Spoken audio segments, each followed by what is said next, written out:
Hello, good morning to everyone.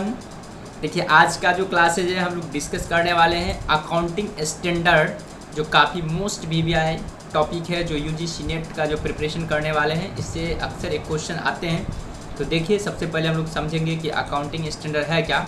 तो देखिए, मैंने लिखवाया हूँ accounting standards are written policy document issued by expert accounting body और by the government or other regulatory body covering the aspect of recognitions, measurement, treatment, presentation and disclosure of accounting transaction in financial statement।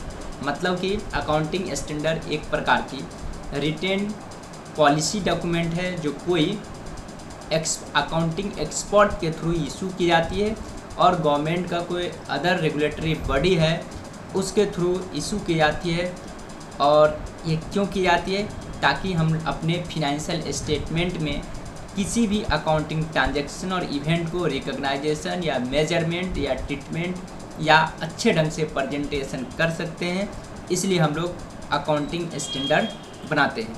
अब ये किस किस company पे applicable होता है, उस category से कंपनी को 3 भागों में बांटा गया है, जिसको बोला गया लेवल 1 कंपनी, लेवल 2 कंपनी और लेवल 3। तो लेवल 1 में देखिए क्या कहता है, enterprise which fall under any one और more category below mention are term as level 1 company.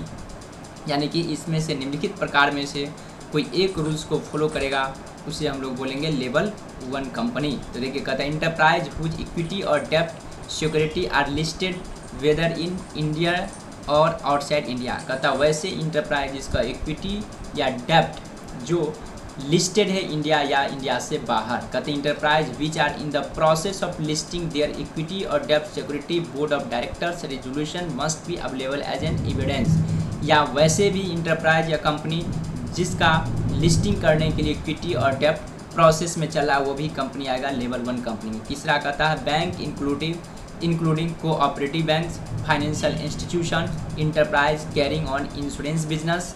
या कहता all commercial industrial and business reporting enterprise whose turnover not including other income for immediately preceding accounting period on the basis of audited financial statement exceeds ₹50 crore। या all commercial industrial and business reporting enterprise having borrowing including public deposit in exceed rupees यहाँ पे 10 crore at any time during the accounting period. मतलब ultimately कह सकते हैं level 1 company में वैसे company आएंगे जिनका इक्विटी और डेप्ट लिस्टिंग है, ठीक ना, चाहे वो इंडिया में हो या इंडिया से बाहर हो।